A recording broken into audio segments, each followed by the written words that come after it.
Hello, I hope you're having a good day. So in this short and straightforward tutorial, I will explain you how you can remove the text included on Shopify, which is normally found on the product page. I'm talking about this one.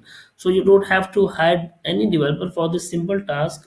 There are multiple approaches for it. The one approach is you can do it through custom coding. The other and the most straightforward approach is to do it through Shopify settings. And I would recommend the second approach, which is straightforward and really simple. So what you have to do, you just have to go into the Shopify settings. Simply, the steps are really simple. Don't complicate these steps, please.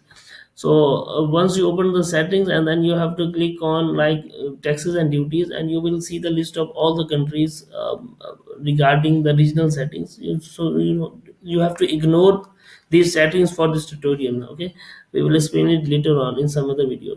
So once you go to the bottom, you will just see a checkbox: global setting include text, sales tax in product price and shipping rates. You just have to uncheck that box. That's it. You're all done.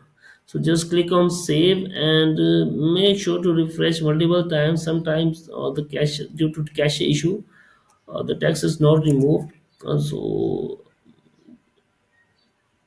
okay,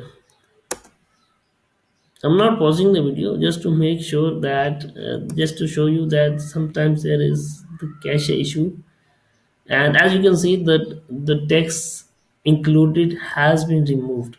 So that's it for today, and that's how you can easily remove that text. Thank you very much.